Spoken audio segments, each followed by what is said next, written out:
Assalamualaikum warahmatullahi wabarakatuh.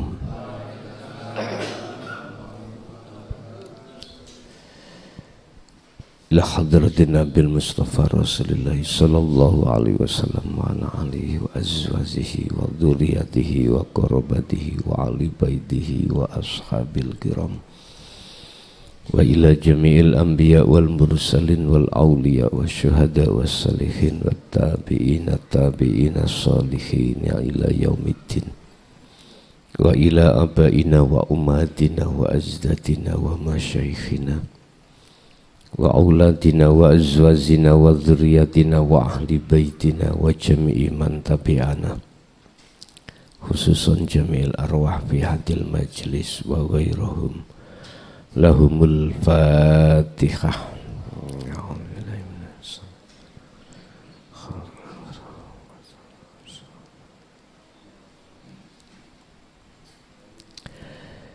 Bismillahirrahmanirrahim. Hamdan yu'afi ni'amahu wa yukafi majidah.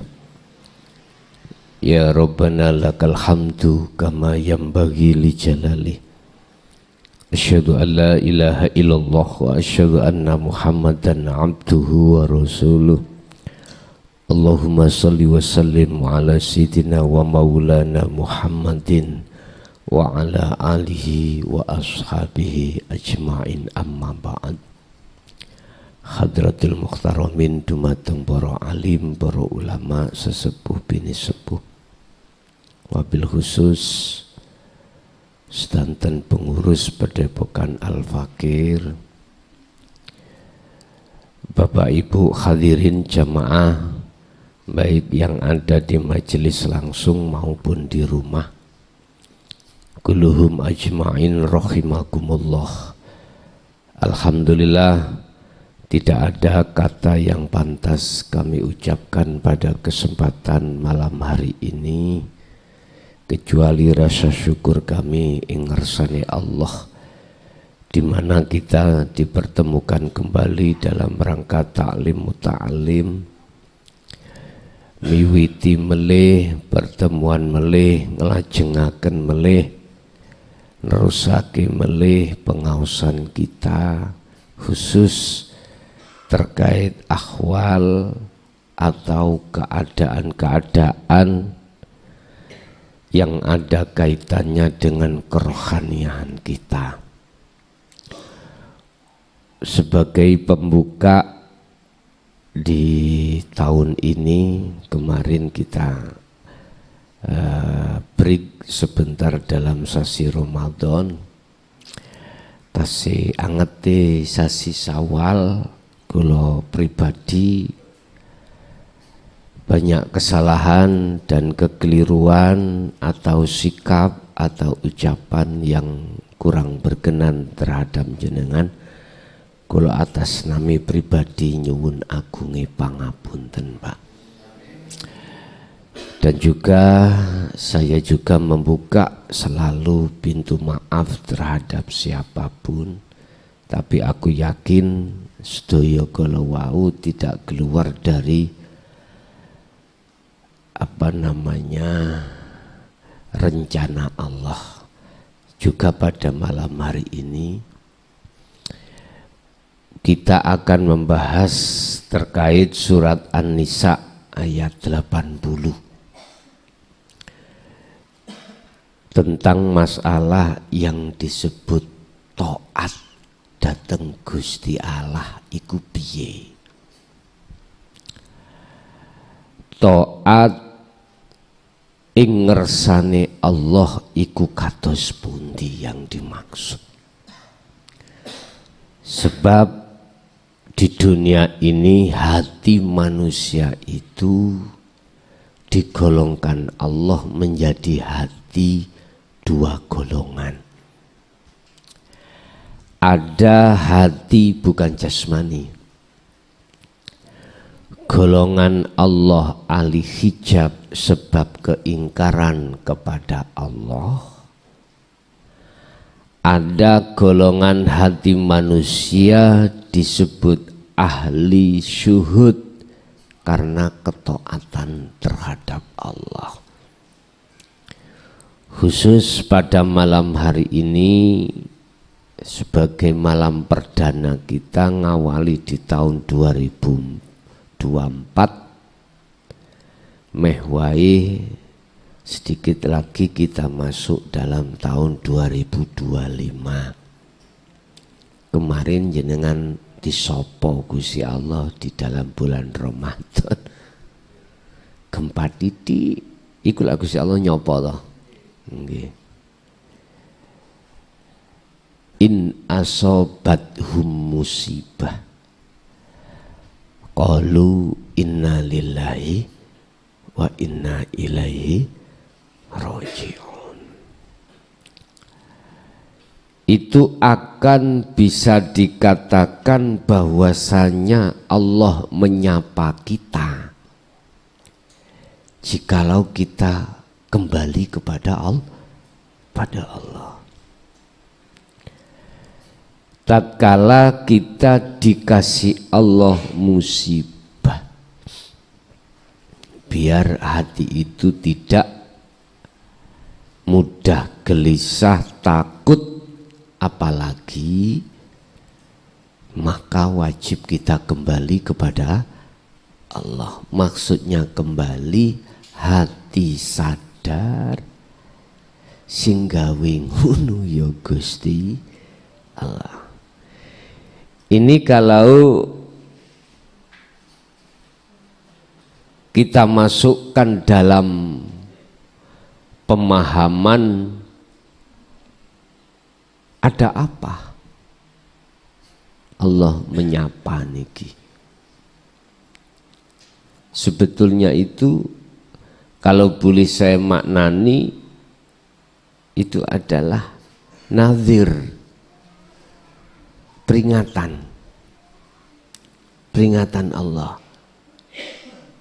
Aku yakin pada saat itu kalau pas mboten Indonesia waktu niku Pak, di tanggal 20 April kalau diberangkat ke Allah di luar negeri sampai di rumah itu luar negeri ku luar dunia nih gitu Pak. Jadi ku lagi mboten krasa.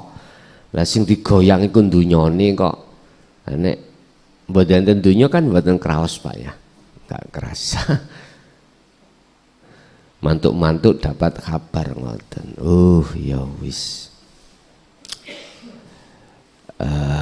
Iku sebuah nadir Allah. Sebuah peringatan Allah yang maksudnya Allah supaya kita yang belum mendekat dan lekas mendekat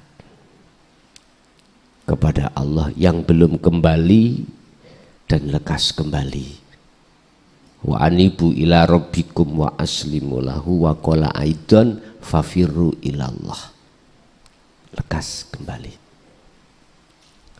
Artinya lekas kembali taat.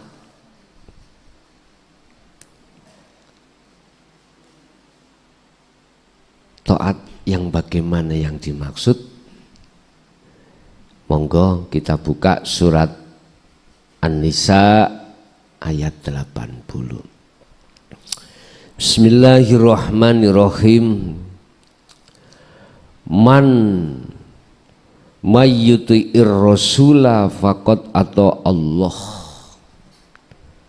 Barang siapa yang taat kepada Rasul, niki Rasul nek pandangan syariat kan teng mriku wa huwa Nabiullah Muhammad sallallahu alaihi wasallam. Lah ngoten nggih. Untuk umat Islam sekarang. Kalau pandangan umum Rasul itu ya beliau-beliau yang diutus Allah untuk menyampaikan ajaran yang benar dengan membawa wahyu setiap utusan tersebut. Tapi yang kumaksud di sini dari pandangan hakikat ar-rasul, utusan itu yang mana? Barang siapa yang taat kepada Rasul yufaqat atau Allah, maka dia disebut taat pada Allah. Sudah jelas Rasul pandangan syariat atau hakikat adalah makhluk. Makhluk. Disebut Rasul itu makhluk, bukan khalik. Khalik itu statusnya yang mengutus. Berarti Rasul itu makhluk. Bahkan khusus terhadap Kanjeng Nabi Muhammad, Gusti Allah menulis dengan tinta emas. Yang maksud tinta emas itu tertulis, dituangkan di dalam Al-Quran yang berbunyi innama kul innama ana basyarum mislukum. Gusti Allah merintahake terhadap Kanjeng Nabi untuk berkata yang isinya perkataan adalah sesungguhnya saya ini sama dengan kamu sekalian, disebut basyar, manusia.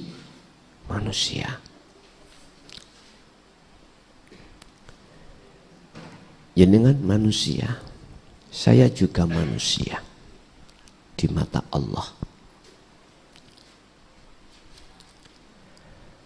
Oleh karena jenengan ini makhluk itu membawa visi dan misi, maka disebut Rasul. Contoh, visi dan misi jenengan ini makhluk semuanya itu apa di dunia ini? Wa idh qala lil malaikati inni ja'ilun fil ardi khalifah. Ketika Allah bersabda terhadap para malaikat yang isi sabdanya adalah saya akan menciptakan manusia itu di dunia, di bumi itu untuk menjadi khalifah, pemimpin.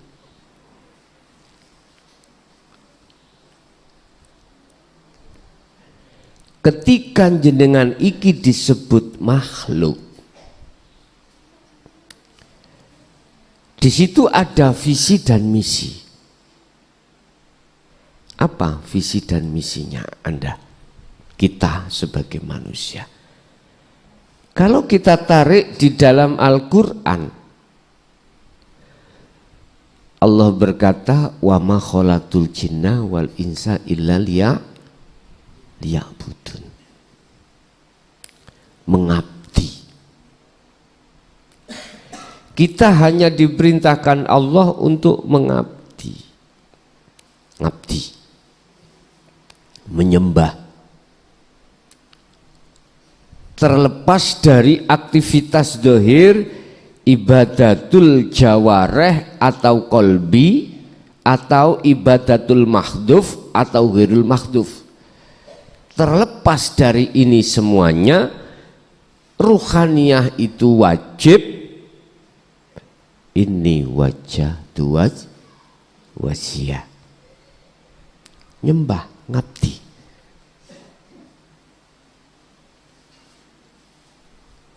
Bapak Ibu,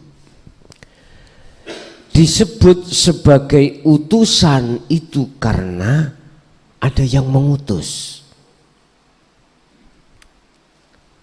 Oleh karena ada yang mengutus itulah jenengan iki disebut utusan.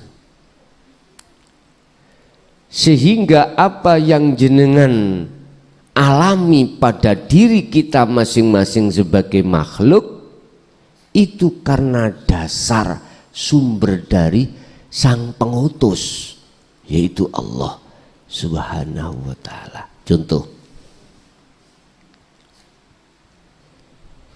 jenengan diutus ngabdi datang Allah, di dalam ibadah yang murni atau tidak murni.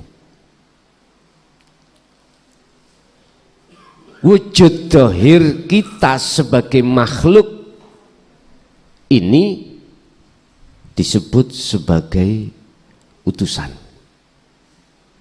Ada yang mengutus.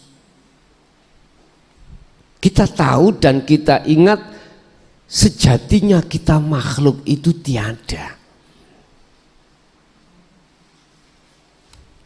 Jelas tidak punya keadaan apapun yang berhak kita akui. La haula wala quwata, tidak punya daya upaya apapun dan kekuatan apapun kita sebagai makhluk. Lah, ketika ada di situ datang dan sumbernya dari Allah Subhanahu wa taala. Jelas ini. Illa billah, datanya semua dari Allah. Berarti status jenengan kali kula sebagai makhluk ketika saat berlakunya ibadah mahdhuf murni atau ghairu mahdhuf atau tidak murni, status jenengan secara hakikat itu disebut rasul, bukan secara syariat.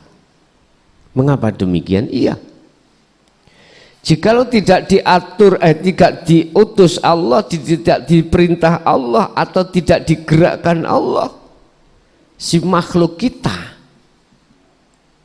nggak bisa apa-apa.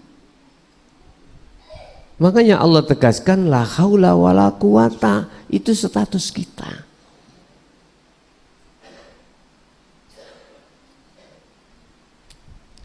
Bapak Ibu, ketika rohaniah hati jenengan iku sadar dan menyadari bahwasanya apa yang timbul dan muncul pada diri kita sehingga ada perubahan keadaan, ada kekuatan, akhirnya bisa mendengar suara, mata bisa melihat, lesan bisa berucap, hidung bisa bernafas, seluruh tubuh bisa bergerak. Kalau jenengan hatinya sadar semua itu sumbernya dari Allah, maka inilah yang disebut taat kepada Allah. Jadi ketaatan yang terjadi pada diri kita sebagai makhluk dalam kurung rasul, bentuk ketaatan jenengan iku ikhlas ridho atas semua apa ketetapan Allah, itu berarti ruhaniah kita disebut taat ing ngersane Allah. Wis iki pandangan hakikat. Kalau pandangan syariat kembali kepada ajaran. Ajaran Rasulullah itu bagaimana? Ada dua. Karena manusia unsur jasmani dan rohani. Lewat Rasulullah Muhammad, walladzi arsala rasulahu bil huda wa dinil haq, membawa ajaran. Yang terkenal kita kenal ajaran syariat dan hakikat, ajaran untuk jasmani dan untuk rohani. Ini terjawab di dalam surat Az-Zumar ayat 17-18, alladzina yastami'unal qaula wa yattabi'una ahsan. Mereka yang mendengarkan ajaran Rasulullah baik secara syar'i maupun secara hakiki, wayat tabi, dan mereka itu mengikuti, mengamalkan maksud ajaran itu.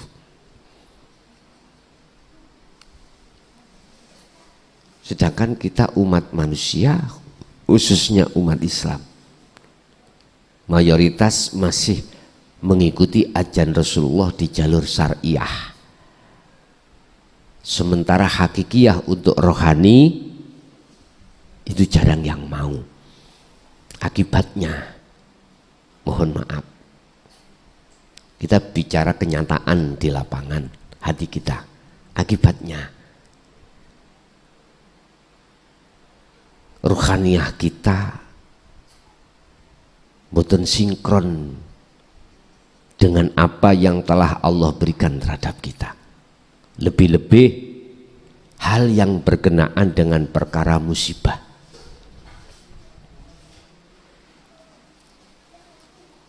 Semata-mata itu karena ruhaniyah kita itu menolak ajaran Rasulullah, rajaan Allah lewat Rasulullah Muhammad di jalur dinul haq.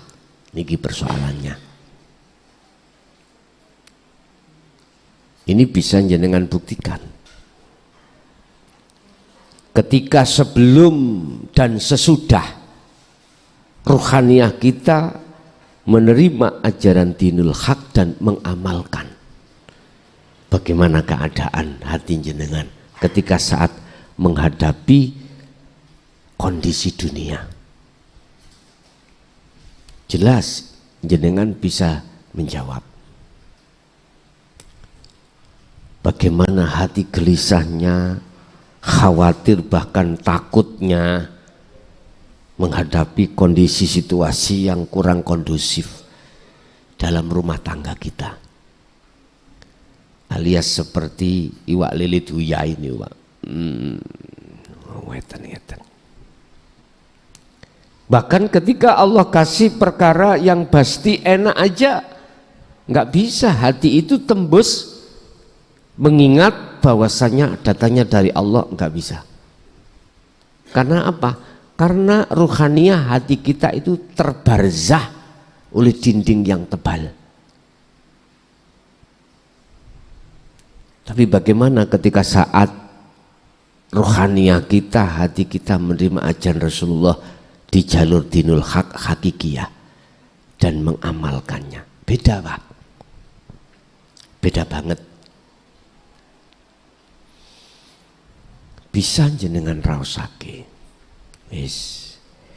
Ini kalau kita bicara taat terhadap Rasul dari sisi syariah adalah ajaran. Cuman kebanyakan itu kita umat Islam khususnya hanya mengikuti pengajaran Rasulullah di jalur syariah saja, secara jasmani. Akhirnya secara jasmania saja kita taat terhadap ajaran Rasulullah, wajib dilakoni, larangan ditinggal. Tapi bagaimana kondisi ruhaniyah jenengan ketika saat itu? Adakah satu kedamaian? Adakah satu ketentraman? Adakah satu kepuasan hati atas semua apa yang telah kita lakukan? Aku yakin jenengan piyambak sendiri yang bisa ngerausake. Bukan karena sholatmu wahai Muhammad bin Muhammad ibnu Ahmad al-Ghazali kau tak rahmati masuk dalam rahmatku, enggak. Bukan karena zakat puasa hajimu, tetapi karena satu hal kejadian di mana kau telah membiarkan makhlukku yang namanya lalat ingin minum di asbak mangsi, beliau biarkan. Sekecil itu nggih. Boten, Pak. Kita tidak tahu di dalamnya itu ternyata Allah kasih contoh walaupun sekecil ibadah yang berupa ghairu mahdhuf, yang tidak murni. Kalau yang murni kan sholat, zakat, puasa, haji, baca Quran, ngaji, ini murni. Kita wirid murni. Tapi yang tidak murni seperti itu tadi, melihat lalat, minum di asbak. Kondisi ruhaniyah beliau itu persis seperti Nabiullah Ibrahim alaihissalam, inni wajjahtu wajhiya, menghadapkan wajah ruhnya terhadap wajah Allah. Sehingga dalam pandangan Basyirah beliau, lalat ini fana, makhluk ini fana, dirinya fana. Artinya fana menempati la haula wala quwata, dan muncul illa billah di situ. Ini persoalan yang paling kecil. Apalagi jatuhnya beliau ini wajjahtu wajhiya itu di titik ibadah yang mahdhuf, ibadah yang murni. Nah, jadi ini Allah kasih contoh. Ibadah yang tidak murni aja, tatkala ruhaniyah betul-betul makrifat pada Allah di situ, inilah persoalan beliau Imam Ghazali di dalam kitab apa kemarin yang kita baca, Ihya ya Ulumuddin, itu beliau masuk surga, pandangan umum. Jadi beliau masuk surga bukan karena sholatnya, tapi ketika saat melihat lalat itu mengingat. Ini kisah Pak, kisah itu cerita contoh mawon. Berarti maksudnya jangankan ibadah yang murni ketika rohaniyah jenengan itu makrifat pada Allah, wong ibadah yang tidak murni itu aja bisa untuk bertemu Allah.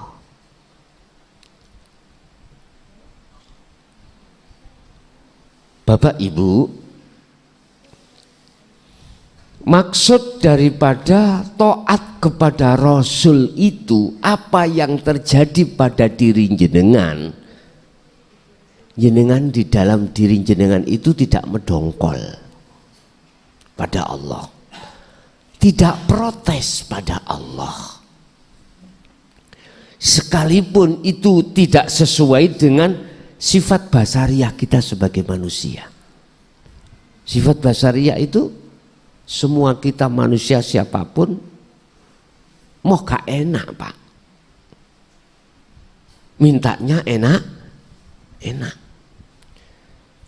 Cara tujuan tidak mau gagal, harus hasil. Itu sifat basariah. Cara orang mau sakit terus minta sehat. Kalau bepergian tidak mau kecelakaan, mintanya selamat. Gak bisa Pak. Status kita gak bisa mengatur Allah. Memang sifat basariah kita itu memang seperti itu. Mintanya yang enak-enak, mau tidak enak, tidak mau. Gak enak gak mau. Lah, sifat basariah monggo kita teliti. Hembusan apa? Dari siapa?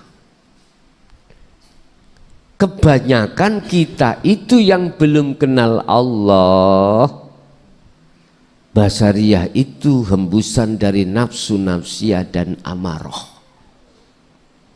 Niku dalam diri kita. Ini kita bicara proses loh Pak ya, bicara proses. Supaya kita mengenal nafsu dalam diri kita. Yang nafsu itu innahu lakum aduwwum mubin. Kata Rasul yang harus jenengan jinakkan. Bahasa Rasul adalah apa? Perang katanya, menjinakkan. Bapak Ibu, oleh karena di dalam diri kita itu yang namanya sifat basariah itu kuat, alias belum jinak, nggak bisa Pak. Kita itu dengan ikhlas dan ridho kepada Allah apa yang menjadi ketetapan. Saudara kita tadi Bapak Yanto nih, Bapak siapa? Yang kecelakaan itu? Bapak Subianto. Okay. Aku yakin beliau manakala sifat basariahnya itu sudah jinak dan sifat basiroh di dalam hati beliau itu sudah jalan, mboten berlarut-larut dalam kesedihan, karena tahu itu semuanya datangnya dari Allah. Kita manusia dibekali sifat basaria itu memang Pak, nggak ada manusia yang ingin sakit sebab kecelakaan, sakit dan lain sebagainya. Tapi berhubung yang ngatur itu bukan kita, yang ngatur adalah Allah di dalam diri kita, semata-mata untuk menguji atas kesetiaan kita kepadanya, maka atiullah wa atiur rasul, kamu taat pada Rasul. Artinya apa yang telah ditetapkan takdir-takdir pada diri kita dan kita jalani, dikatakan itu taat kita kepada Allah, setia pada Allah, manakala kita ikhlas dan ridho. Ikhlas dan ridho itu akan bisa terjadi terhadap hati kita manakala ruhaniyah kita betul-betul di situ basirohnya itu sambung kepada Allah. Artinya jikalau ruhaniyah kita basiroh ini mboten sambung pada Allah, siapapun kita nggak bisa Pak ikhlas ridho, mboten saged.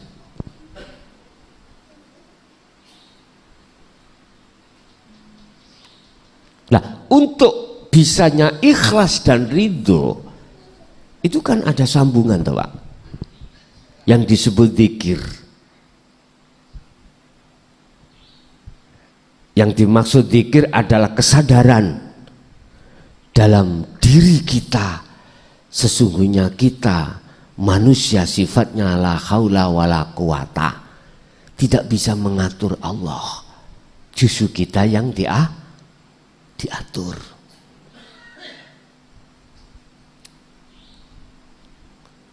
Kalau itu sudah sambung Pak, sirul asrar su'aul basyirah, rasa untuk bertemu pada Allah ini sambung dalam hati kita, aku yakin siapapun panjenengan pasti akan muncul ikhlas dan ridho.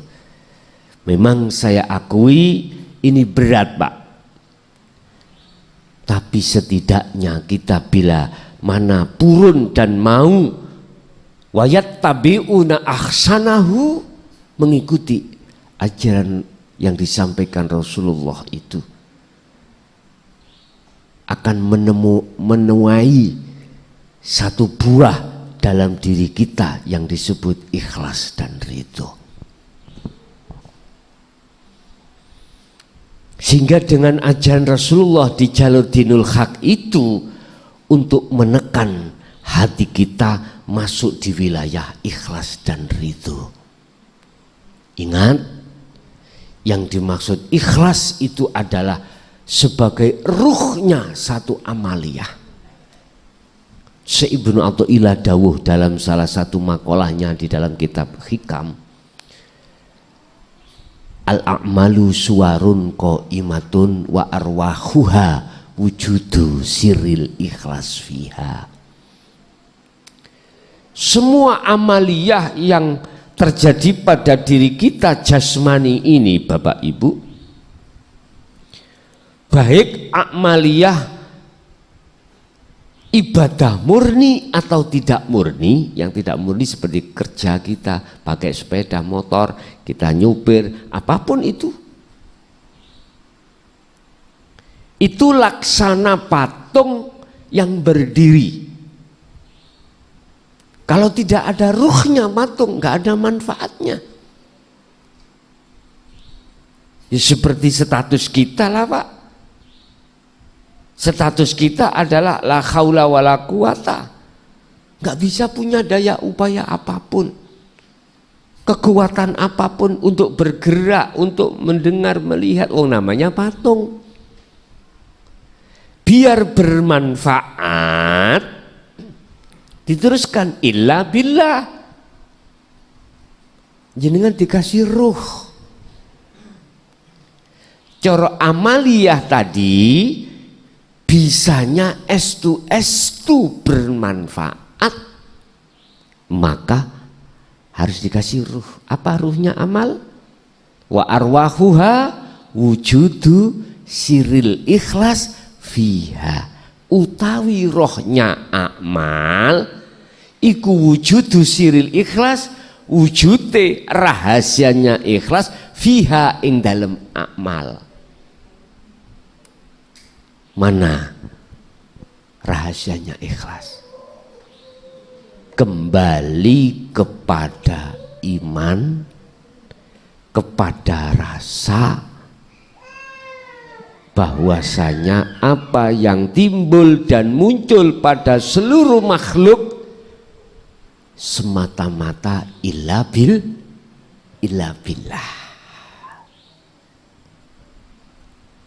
kecuali semuanya itu Allah. Lah untuk menggiring ruhania kita menuju ke zona tersebut, maka dengan sengaja Allah mengutus utusannya secara syar'i yang disebut Nabi Muhammad, yang sekarang diteruskan oleh para pengikut-pengikut yang soleh, tabi'ina solihin. Maka kita dapatkan satu kepahaman dan kesadaran dari sebuah ilmu, sehingga di dalam ilmu itu ada nilai hidayah, bil huda wa dinil haq. Nilai hidayah ini akan menjadi hidayah, betul-betul petunjuk bahwasanya semua itu Allah secara hak, manakala harus sampai ikuti ketaatan kepada Rasul. Berarti bentuknya kita taat kepada Rasul, kita mengamalkan apa yang telah diajarkan oleh Rasulullah. Akhirnya ada pembuktian ketika kita sudah melaksanakan petunjuk-petunjuk apa yang telah diajarkan Rasulullah. Apa buktinya?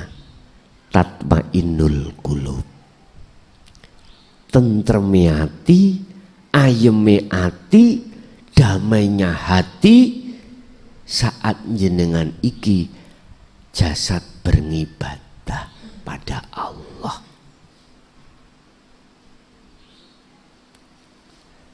Peribahasa ketika Anda menanam pohon, jangan pernah kau mengharap buahnya dengan lekas berbuah. Jangan. Ketika kita menanam pohon, janganlah kita mengharap dengan lekas datangnya buah tersebut. Sudah cukup bagi kita untuk menjaga, memupuk pohon tersebut. Nanti buahnya, jikalau waktunya sudah datang, pasti datang sendiri. Artinya Pak, ketika kita beramal, jangan mengharapkan buah dari amal itu yang berupa pahala ataupun surga. Jangan.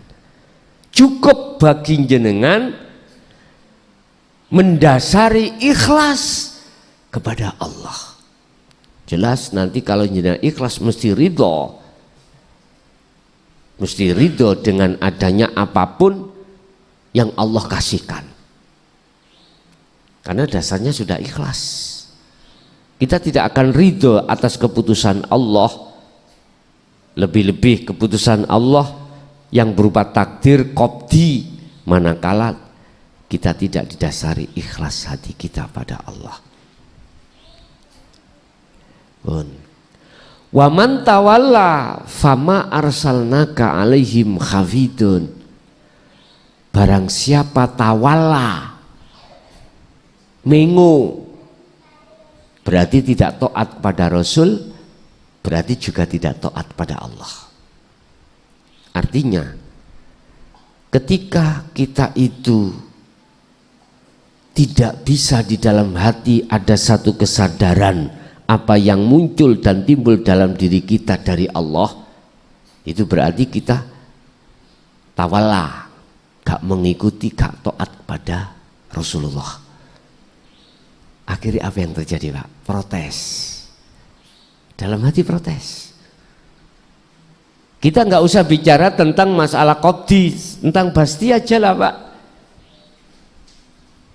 Omset di dalam ekonomi kita itu setiap bulan itu 100 juta misalkan. Mesti di dalam hati kita berkata bisikan, mungkin lebih baik 200 ya, lebih enak BE lah gitu, Pak ya. Jadi rasa kepuasan atas nikmat yang Allah berikan kepada kita itu didorong oleh sifat basyariyah, nggak puas. Sehingga Allah sering sebut di dalam surat Ar-Rahman, fabi ayyi ala'i rabbikuma tukadz, nikmat apa lagi yang kau dustai. Jujur, Pak, sesungguhnya kita itu dilayani Allah, baik di dalam hal penglihatan, pendengaran, cukule rambut iku dilayani Allah, makan kita dilayani Allah, apapun kita dilayani.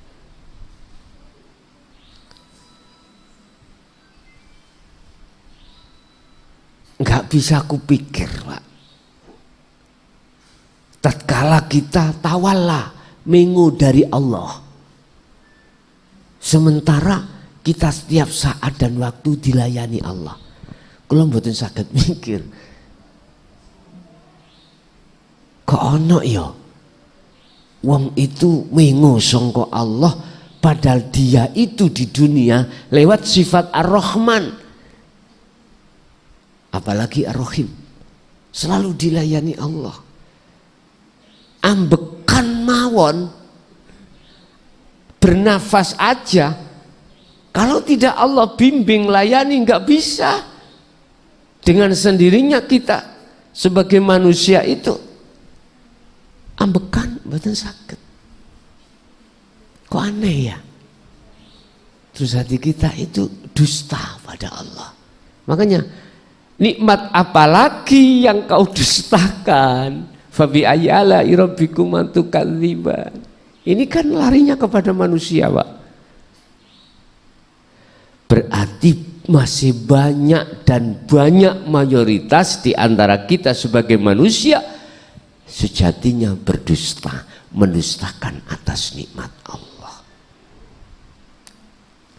Bisa kita ukur dan kita ganti dengan rupiah, dolar. Mata uang apa di dunia yang paling mahal, Pak? Pound sterling? Oke. Pound sterling katakanlah 1 miliar pound sterling. Wis kawadah niku. Cukup tiga membeli napas dalam 1 hari? Enggak cukup, Pak. Mau tah orang diganti uang 1 miliar pound sterling, tapi ambekannya tindak. Gak usah lama-lama, 1 hari aja. Aku yakin tidak ada yang mau. Apalagi jenengan masih dalam keadaan sehat, bojo sik enom, gitu, sembarang duwe. bahkan sampai pesawat, kereta api punya, pulau punya, nggak akan mau. Kecuali jenengan nek wis ditenggorokan umure, itu kemele, tetap nggak mau Pak. Wong di dalam Al-Quran aja yang sudah meninggal mintanya dikembalikanlah lagi. Makanya kami tidak bisa mikir, nggak mau taat pada Allah, nggak bisa mikir. Bapak Ibu hadirin jamaah, ketahuilah, fama arsalnaka, ketahuilah, saya tidak mengutus terhadapmu Muhammad alaihim hafidun untuk menjadi pengrekso mereka. Enggak, berarti ayat ini menunjukkan Rasulullah pun sendiri, mohon maaf, tidak bisa menjamin kita sebagai umatnya diselamatkan Rasulullah, enggak bisa. Nah terus yang menyelamatkan siapa? Allah sendiri. Wa malakum min nasirin. Di saat itu tidak ada pertolongan kecuali datangnya dari Allah. Dari Allah. Wa ma arsalnaka, kata Allah, aku tidak mengutus kamu Muhammad alaihim hafidun, terhadap mereka untuk ngerekso. Enggak, berarti bukan Muhammad itu yang menyelamatkan kita, tapi Allah. Cuman dilewatno Kanjeng Nabi Muhammad. Loh, ngoten lho, pun salah paham jenengan. Berarti status siapapun kita sebagai makhluk itu adalah utusan, diperintah, sehingga jenengan bisanya berdiri, rukuk, sujud, duduk, itu karena diperintah Allah. Kalau enggak digerakkan Allah, tidak diutus Allah, enggak bisa kita itu gerak sendiri. Jangankan kita, Rasulullah pun sebagai makhluk juga begitu. Wa ma arsalnaka alaihim hafidun. Makanya mohon maaf Pak nggih, guru manusia itu bohong kalau mengatakan bisa untuk menjamin dan menyelamatkan yang lain. Hakikati loh, bukan syariati, bohong. Sebab hanya guru akhirat Allah itulah yang bisa menyelamatkan kita. Ini hakikatnya, bukan syariatnya. Saya tanya terhadap mereka yang kita mitoskan, yang katanya bisa menyelamatkan kita. Saya tanya, sudah selamatkah dia pada nafsu? Gak bisa. Yang kita mitoskan itu katanya bisa menyelamatkan kita. Saya tanya, selamatkah dia di mata siksa Allah? Tanya, apa jawabannya? Secara ruhaninya nggak bisa. Wa ma ubarri'u nafsi, saya tidak pernah aman dari inna nafsa la amaratum bisu, dari penyesatan nafsu dalam diri saya. Apa mungkin kita bisa menyelamatkan orang lain sementara menyelamatkan dirinya sendiri? Nggak bisa, nggak mungkin lah Pak. Kita ambil status kita secara hakikat loh Pak. Kita secara hakikat makhluk siapapun kan sifatnya la haula walaku, nggak bisa. Bantali loh Pak status kita. Bisa bantal itu pindah sendiri? Wong pindah sendiri nggak bisa kok mau memindahkan bantal yang lain. Inilah Pak hakikatnya, saya mengatakan status kita seperti ini.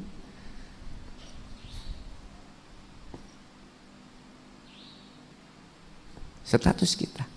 Inilah perlunya kita menerima ajaran Rasulullah di jalur dinul haq, supaya kenal diri kita siapa diri kita dan status kita itu siapa. Biar tidak mudah kita itu mendustakan atas nikmat yang Allah berikan pada kita. Tapi ketahuilah,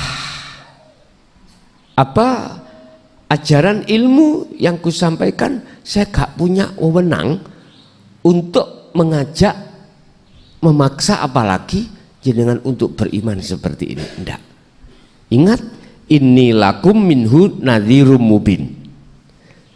Kata Rasul, sesungguhnya saya itu cuman menyampaikan aja, memberikan peringatan aja yang jelas, mubin.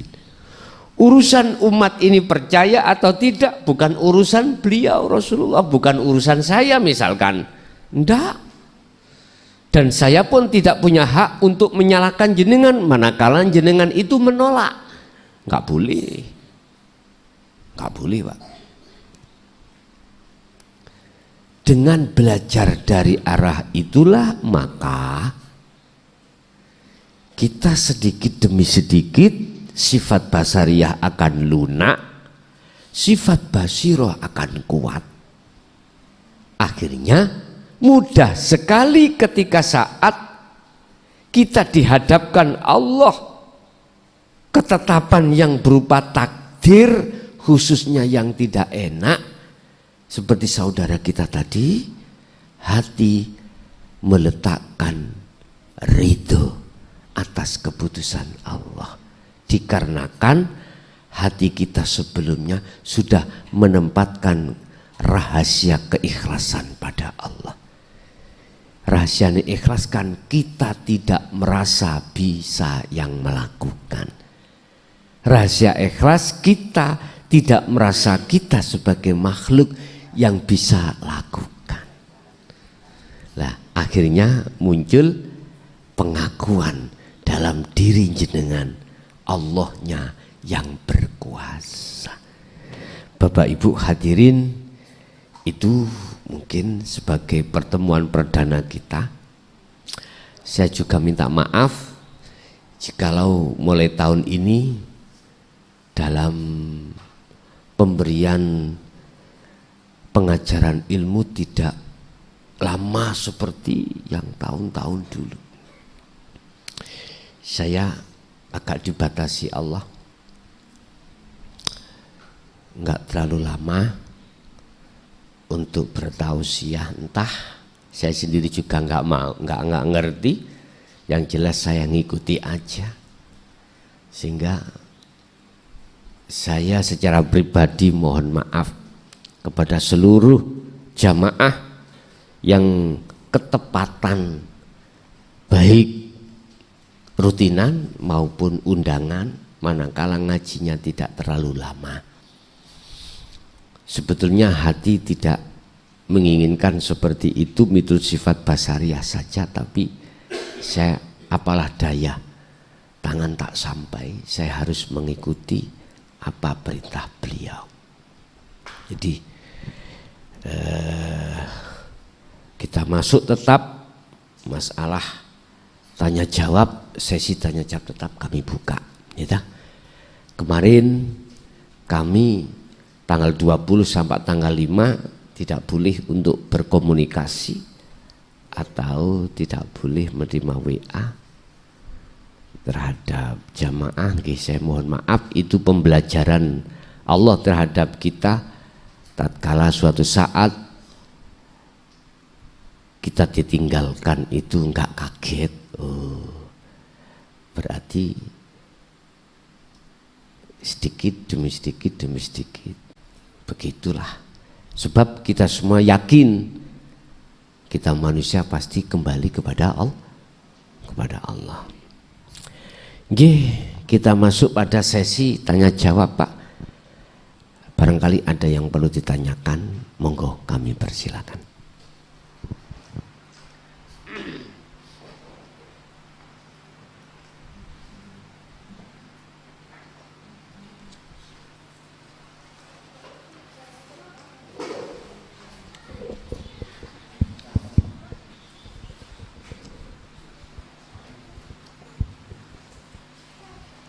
Assalamualaikum warahmatullahi wabarakatuh. Sedherengipun nyuwun ngapunten Gusti kula badhe ngenalake kawula saking Jepara ingkang kala wengane bulan Ramadan Jepara Jawa Tengah. Nggih. Domisili teng pundi? Ten Jepara, Bangsri. Jepara. Oh. Ingkang kala wenginanipun ajeng nelpon mboten sios nika. Kang puasa mriku tindak panjenengan tindak umroh dan nika wau kula bel mriku wonten mriki kula nderekaken mriki ingkang kawula tangkutaken kangge atau untuk mengikhlaskan hati tadi yang ada kaitanipun ikhlas menawi setiap hari atau setiap saat kayak mikot, istilahipun mikot karena bangun pagi kita mengucapkan alhamdulillah dan kita bilang bahwa dihidupkan kembali dan dibangunkan dan mulai aktivitas apapun kita terangkan atau kita aturkan, kita jelaskan kepada Allah bahwa aktivitas ini, mendengar ini mulai pagi sampai malam atau mulai pagi ini sampai sore. Nah, ini kira-kira sudah termasuk sholat daim apa enggak? Karena kita sudah masrakan dari bangun bahwa mendengar, melihat, aktivitas bekerja semua ini adalah karpe panjenengan Gusti atau karpe Allah. Ini yang kami tanyakan. Dan yang kedua, kalau kita jamaah di masjid karena kita walaupun makmum tapi kita untuk menyerahkan atau istilahnya mewakili bahwa yang bisa takbir, yang bisa sholat ini adalah panjenengan Gusti atau Allah dan tiang-tiang sedaya menika nggih karepe panjenengan.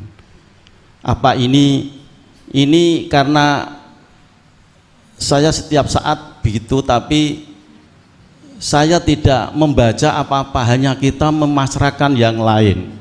Apa ini sudah termasuk sholat kita ini bisa sah atau enggak? Itu yang kami tanyakan, guys. Terima kasih. Wassalamualaikum warahmatullahi wabarakatuh. Waalaikumsalam warahmatullahi wabarakatuh. Terkait masalah sholat daim, seruan Allah di dalam ayat yang kami sebut di atas tadi, illa liya'budun, hanya disuruh untuk ngabdi.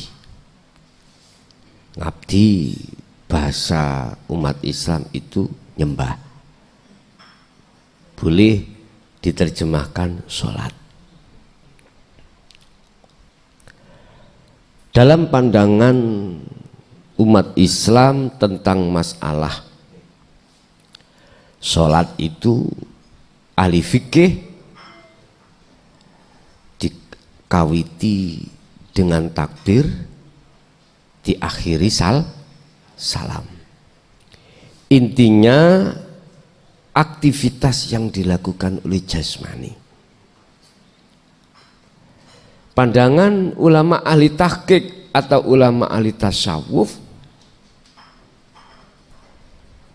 sholat itu ada dua pandangan, tidak hanya jasmani tapi juga rohani.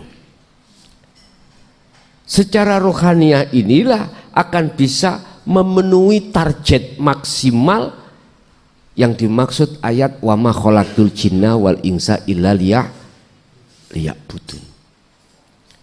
Sehingga beliau itu mengambil makna Liya'budun, menyembah itu adalah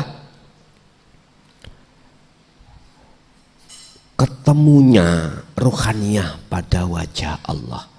Ini wajah tu wajiyah. Dengan begitu maka bebaslah dia dari penduaan terhadap Allah. Wa ma ana minal musyrikin. Sudah tidak lagi ada penduaan atau penyekutuan terhadap Allah. Berarti murni ketauhidannya, keimanannya hanya padanya. Pertanyaannya, apakah itu sudah disebut sholat daim? Ini tadi ruhaniyah itu yang dimaksud sholat daim. Manakala kami itu mulai pagi sampai sore, malam, pagi lagi, hati selalu meniadakan yang berperan itu makhluknya, itu ditiadakan dan muncul isbat dalam hati jenengan keimanan bahwasanya yang berperan cuman Allah. Apakah itu termasuk sholat daim? Iya, betul. Daim itu maknanya adalah langgeng.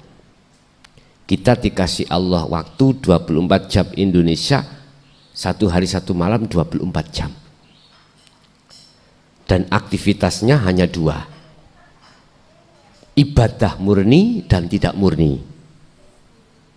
Nah, panjenengan memenuhi target ayat illa liya'budun manakala ruhaniyah melakukan sholat daim. Kalau jasmania nggak bisa, Pak, nggak bisa. Nggak bisa melakukan ibadah-ibadah di dalam ghairu makhduf, menghadap Allah. Karena apa? Kita umat Islam secara umum syariat saja nggak mengerti nyembah itu gimana sih disebut nyembah. Yang sebenar-benarnya nyembah, yang sah itu bagaimana? Ada syaratnya, Pak. Orang bersaksi yang benar wajib tahu siapa yang disaksikan. Tidak abal-abal, tidak katanya-katanya. Makanya kita teliti mengapa di dalam pendidikan tauhid dasar kita asyhadu itu tidak boleh berhenti ke la ilaha, wajib sampai ke ilallah.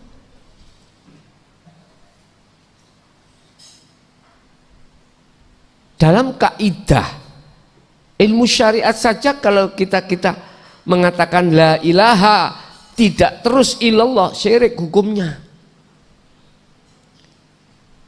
Syirik hukumnya. Wajib diteruskan illallah, wajib. Itu mengandung pengertian sesungguhnya dalam diri ini tidak boleh beriman yang berperan itu selain Allah, yang memiliki, yang menggerakkan apapun nggak boleh. Ruhaniyah kita itu ada selain Allah. Itulah yang namanya bersaksi yang benar, menyembah yang benar di situ. Lawang kita dimasukkan di dalam ibadah yang murni aja tidak mencapai target, apalagi kita bebrayan atau menjalankan di tengah-tengah ibadah yang tidak murni. Mesti lalai hati kita. Nggak bisa kita dikatakan bersaksi pada Allah, beriman hanya pada Allah, di situ nggak bisa. Artinya nggak ada nilai ibadah di mata Allah yang diterima oleh Allah kita itu, manakala tidak mengerti sesungguhnya ngabdiku bagaimana sih. Jadi betul, Pak, itu dikatakan sholat daim karena urusannya dengan wassolatil wusta, sholatnya ruhaniyah. Kalau ini terjadi baik di dalam maktub, ibadah maktub ataupun ghairul maktub, ibadah yang murni ataupun yang tidak murni, ruhaniyah. Kalau jasmani dikatakan ibadah, khusus yang murni-murni aja. Pandangan manusia, tapi pandangan Allah belum tentu ikut sebagai makbulah, diterima Allah. Karena persyaratan untuk ngabdi itu tidak kita penuhi. Apa? Muraqabah. Yang bersaksi wajib tahu siapa yang disaksikan. Makanya setelah iman itu wajib ihsan. Kata Rasul, antak budallaha ka'annaka lahu tarah. Mestinya ketika kau beribadah, menyembah, seakan-akan kau bisa melihat Allah wujudnya. Fa ilam tarah, apabila tidak bisa, ya kau harus merasa selalu dilihat oleh Allah. Lah ini kan munculnya kan dari tauhid la ilaha illa anta. Allah sudah terasa dekat. Dan inilah yang dimaksud ajaran ilmu sejati, ajaran ilmu tauhid. Ya ini sholat daim. Udah satu. Nomor dua, sah atau tidakkah sholat kita, sholat yang terjadi pada diri kita. Artinya sah itu diterima atau tidak oleh Allah. Ketika ruhaniyah kita itu betul-betul terlaksana, sholat daim itu ruhaniyah. Sementara secara jasmaniyah kita, mohon maaf, lupa rokaat, lupa baca, dan lain sebagainya. Bagaimana itu pandangan Allah? Niki pun dicampur dengan pandangan manusia loh Pak. Pandangan hakikat jangan dicampur dengan pandangan syariat. Kalau pandangan syariat itu mandang jasmani. Syarat sahnya sholat, rukun sahnya sholat, termasuk bacaan, termasuk gerakan. Itu sesuai dengan aturan yang tertuang di dalam hukum syariat. Insya Allah sah. Nah, ngoten nggih. Iki syariat. Tapi pandangan hakikat, mandang ruhaniyah jenengan menghadap siapa? Kalau jenengan ngetrap ke sholat daim pasti ya ini yang kumaksud la haula wala quwata illa billah. Kalau boleh saya jawab, keafsahan alias diterima oleh Allah perbuatan dohir itu tergantung keadaan ruhaniyah sampai ini makrifat ketemu Allah atau tidak. Mungkin sebagian sedikit kecil makalah Syekh Ibnu Athaillah dalam kitab Hikam, beliau berkata husnul a'mal utawi bagusi laku dohir akmal iki ya di mata Allah alias diterima. Ikut tergantung nata iju husnil ahwal, keadaan ruhaniyah jenengan. Keadaan ruhaniyah bagus manakala bersumber dari mingkol bin zahidin, hati yang condong tajalli pada Allah. Sudah tidak mengakui kalau diri kita makhluk yang berperan. Justru dalam hati jenengan bergemuruh keakuannya Allah. Inilah yang kumaksud mingkol bin zahidin, keadaan ruhaniyah jenengan yang bagus. Dari makalah ini bisa kami simpulkan, dengan pertanyaan jenengan saya tidak ragu untuk menjawab atas keafsahan daripada sholat itu melihat keadaan ruhaniyah kita. Manakala ruhaniyah kita ini wajah tu wajiyah, maka jelas tidak pakai insya Allah, pasti makbulah. Tapi jikalau keadaan ruhaniyah kita, hati kita itu mingkol bin rohibin, hati yang condong kepada selain Allah, apakah pahala surga? Itu makhluk tuh Pak ya? Atau pingin dilihat orang atau yang lain? Wis. Aku yakin hukum kepastian alias keingkrahan, hukum pasti yang Anda terima di situ. Allah menolak karena di dalam hati kita isine kadang-kadang pasar, ngapunten, kadang-kadang nggih sabin, kadang-kadang pekerjaan, kadang-kadang yo istri, suami, anak. Kados niki wau. Yuga kula sing nomor 5. Alit tasian wedok duka digondol tuyul apa ya apa, mboten mantuk sampai kula berangkat. Namine Umi Zahra mboten mantuk, jadi ibuke gelap bekano endi nggih ngapunten, sampai kula berangkat dereng wonten kabar, sampai kula ndugi mriki dereng wonten kabar nek wis mulih. Tau wae kok ning lek-lekne mboten enten. Ya wis, kula nemu bahasa kula kanggo ngedem-ngedem bojo.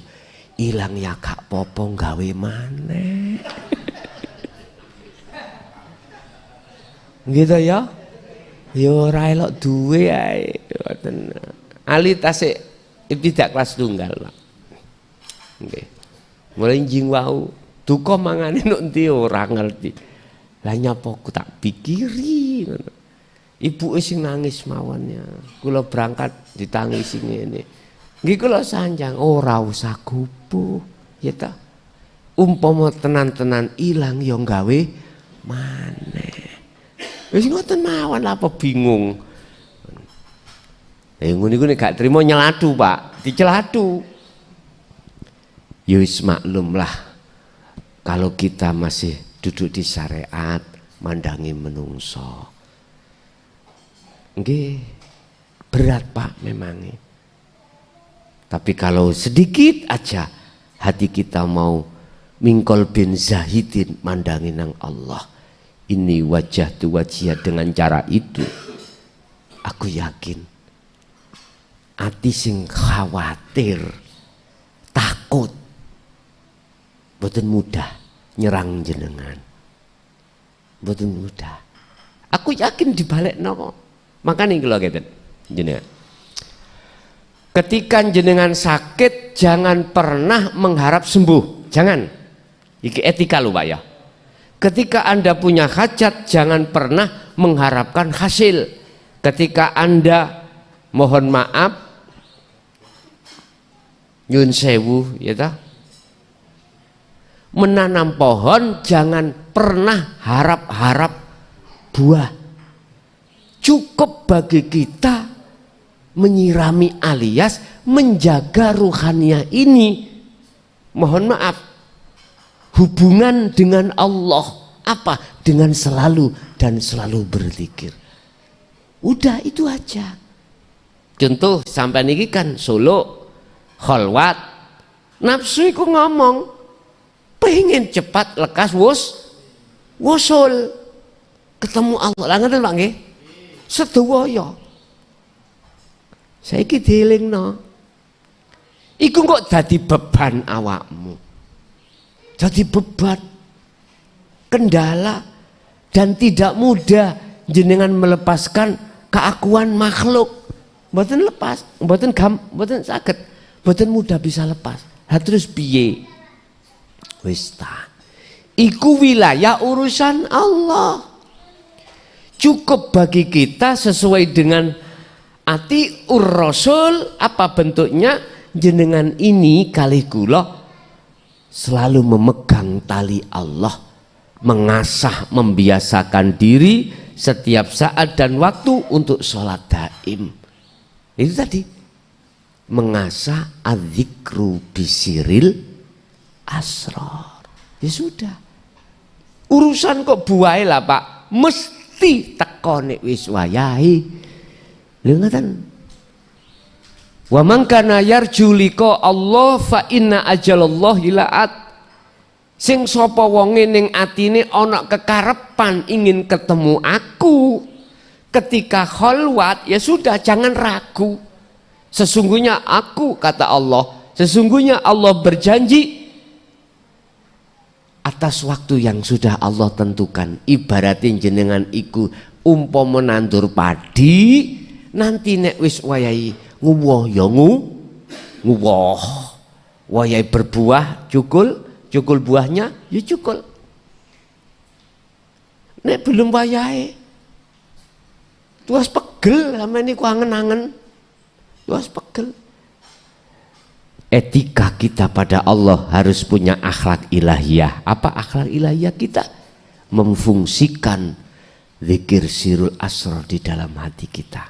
Udah, etika pada Allah seperti itu. Biar kita tidak dihukumi mengatur Allah, biar Allah yang mengatur kita. Mekatan Pak nggih. Jadi kalau pertanyaannya sah atau tidak salat kita di mata Allah, wong secara dohir kurang memenuhi rukun sahnya sholat secara syariat, tak jawab sah. Karena apa? Karena jenengan sebetulnya itu ya tidak inginlah seperti itu, tapi jika ingin Allah seperti itu ya sudah. Makanya sumbernya bagus dohir di mata Allah itu tergantung sumber dalam hati jenengan ini bagus apa ora. Kalau bagus hati di mata Allah maka baguslah semuanya. Mungkin jenengan di dalam kitab Ihya jilid 2 terkait masalah hati, Imam Ghazali di dalam diri kita ada segumpal daging, bila mana bagus bagus semuanya, bila jelek jelek semua. Artinya itu apa? Keadaan ruhania kita di mata Allah bagus apa enggak? Kalau bagus, maka keadaan jasmania kita yang disebut amal di mata Allah itu mesti bagus, mboten di mata manusia. Mekaten nggih. Tasik wonten monggo.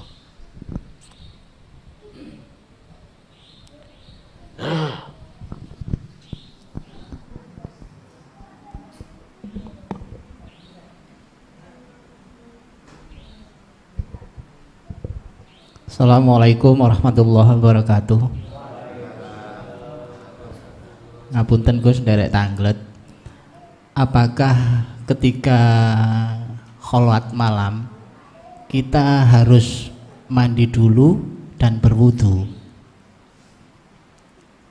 Yang kedua, kenapa ketika hendak sholat selalu muncul pikiran itu, emang yang kamu sembah itu siapa? Matur nuwun Gus. Assalamualaikum warahmatullahi wabarakatuh. Waalaikumsalam warahmatullahi wabarakatuh. Kalau kita di samping bertoharoh ruhaniyah juga bertoharoh jasmaniyah, kalau bisa nggih. Tapi bukan berarti itu wajib. Karena sifatnya khalwat itu kan menjauhkan ruhaniyahmu dari pergaulan dengan makhluk, untuk takarrub mendekat dan liqa bertemu Allah. Wajib, nafi isbat itu wajib. Tapi jikalau jenengan hukumkan khalwat sekalian jasmani, ya harus mungguh jenengan sampean mandi dengan harapan entah apakah mandi tobat, apakah mandi untuk menghilangkan najis dalam diri jenengan. Wudu apalagi, dan diikuti sholat-sholat sunnah. Kan itu bentuk takarrub toh, bentuk takarrub. Kalau bisa memang iya. Sebelum kita tutup dengan ritual ruhaniyah lewat dzikir sir dan sirul asrar, boleh jenengan ikut tawasul dulu terhadap orang tua, jadina wajadina, mbah-mbah kita, sampai ke atas ila muntaha. Monggo sak kersa. Kula niki mboten ngertos jenenge bapakne buyut kula, utawa bapakne sampai ke atas lah, ngoten nggih. Cukup bagi kita khususon ila abi wa ummi ila muntahuma al-Fatihah. Ngono aja wis. Gusti Allah ya gak bodoh kok. Khusus terhadap kekasih Allah, khususon jami'i auliya illah al-Fatihah. Gak usah disebut nama-namanya, sudah cukup.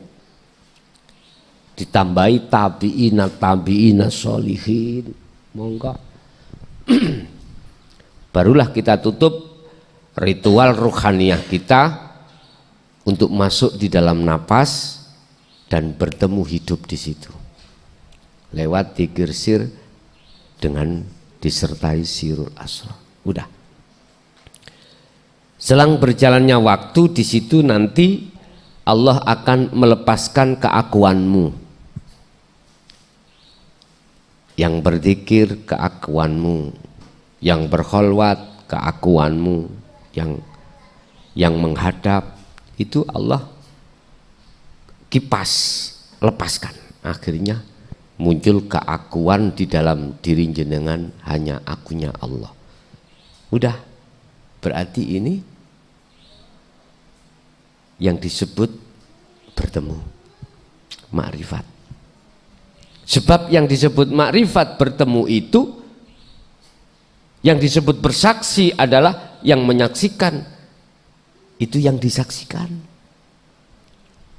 Yang melihat yang wujud sendiri. Makanya pelepasan selain wujudnya Allah itu dalam diri jenengan wajib itu terjadi, dan yang melepaskan adalah Allah.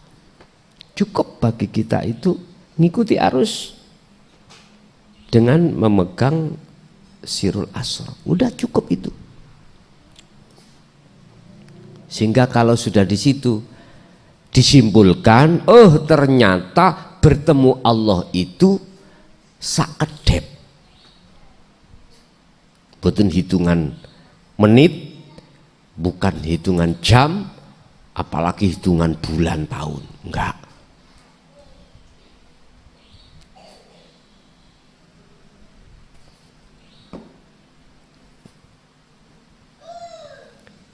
Inilah ketemu toh Pak, gak nyoto menghapusnya, lah sakedep toh nih.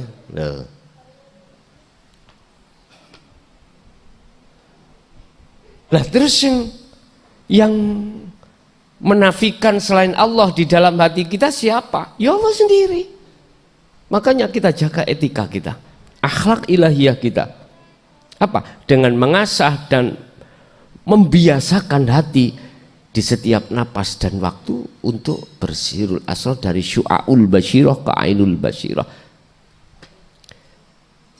Dari rasa keakuan makhluk dinafikan, akhirnya muncul keakuan Allah. Ngoten niku Kang, saya kesuwen Kang. Apa? Nek ngono niku teko dari bawah ke atas. Saya pingin dari atas ke bawah biar cepet. Oh ya, langsung aku Allah. Wis gak ono proses nafi, isbat itu. Terus isbat penetapan. Lho ora apa-apa, monggo. Silakan. Aku aku yang nggak pernah menyalahkan, karena itu memang sing memperjalankan Anda dari atas ke bawah itu siapa? Allah dah. Makanya kita pakai sistem yang bagaimana orang yang sudah betul-betul pernah makrifat nggak mungkin menyalahkan sistem orang lain, nggak mungkin. Bagaimana bisa menyalahkan wong dirinya nggak ada? Pahami maksudku?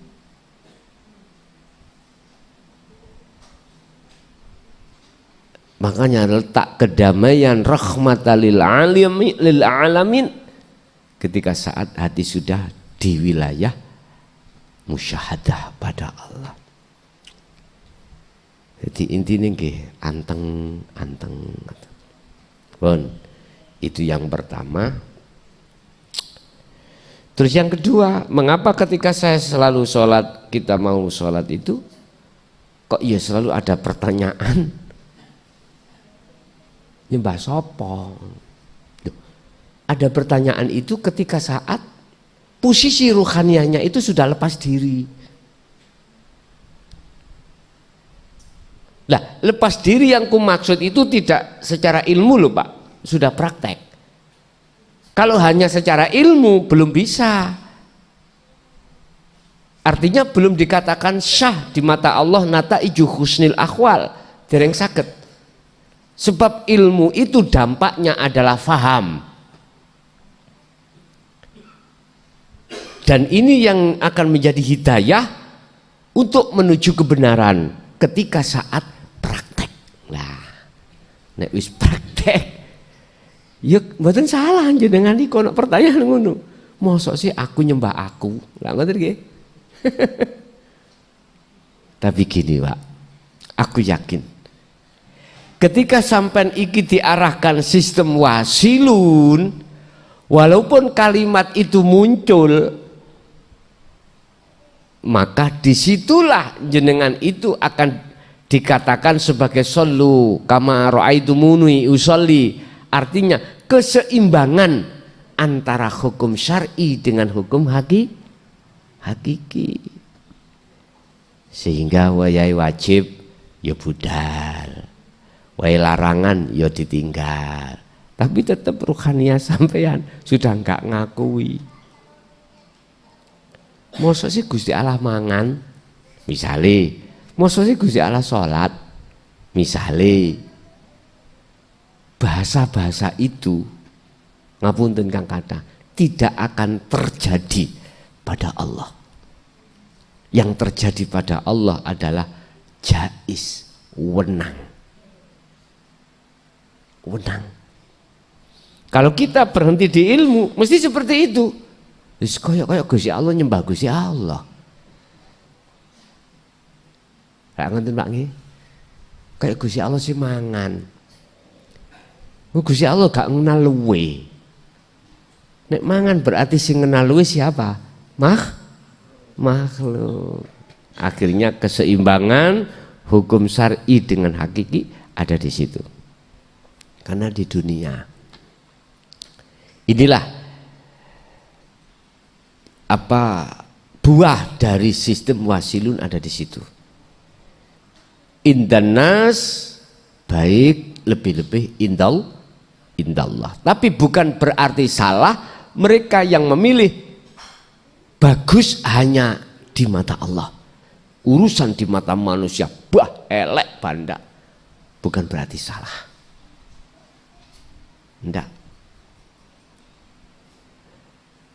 Kalau di mata Allah itu bagus, jenengan milih kita, akhirnya jenengan iki sudah tidak lagi ngopeni urusan-urusan dohir. Mangan wis enggak, ngombe ya wis enggak, sholat ya wis enggak, syar'i apapun enggak, bojo ya wis enggak, anak ya ditinggal, kerja ya ditinggal, meneng. Mangan enggak lho Pak? Mangan enggak syar'i dah? Wis gak kanggo. Atau lungguh sampak ketok gerigi etok. Monggo, saya enggak menyalahkan. Dek, mulai dino iki dek, aku mau ketemu awakmu, ketemu anak, gak nyambut gawe, aku ono kamar gak usah kok keimangan. Ya duka, mate apa enggak ya ora ngerti. Ngono ta Mas. Garwane malah bilang, "Nggih Mas, tak turuti karepmu Mas. Tak kancingi teko njaba. Digembok dirantai." Wis. Jenengan keputusane ngono, monggo. Aku yo gak nyalahke. Umpama diterapno sistem ngeten rusakno mboten? Rusak. Akhirnya nggak mungkin. Cara saya itu diperjalankan Allah sampai ke Gresik, sampai kemanapun. Apa? Ditolak. Karena masyarakat umum itu masih kefahamannya di tingkat syariat saja, di tingkat hakikat tidak, dikarenakan saking minimnya pengetahuan pengajian tentang hakikat. Makanya kalau boleh saya katakan, hakikat saya bungkus dengan syariat, saya kasihkan jenengan. Dengar tidak? Dengan cara saya harus pakai sistem wasilun, bukan sistem majedubun. Dari bawah ke atas, tidak dari atas ceblok ke bawah. Oke. Nggih. Cukup ngoten mawon Pak, mengki disambung lagi. Tasik wonten? Sampun nggih. Bapak Ibu hadirin jamaah rahimakumullah. Itu apa yang telah Allah berikan pada diri kita terkait kefahaman ilmu dan bagaimana cara laku, khusus pada malam hari ini kita dibicarakan tentang masalah sebenarnya taat itu yang bagaimana kepada Allah. Awal sampai akhir semoga menjadi satu buah ilmu yang bermanfaat dan barokah terhadap kita dan keluarga kita, keturunan kita ila yaumiddin. Lahumul Fatihah.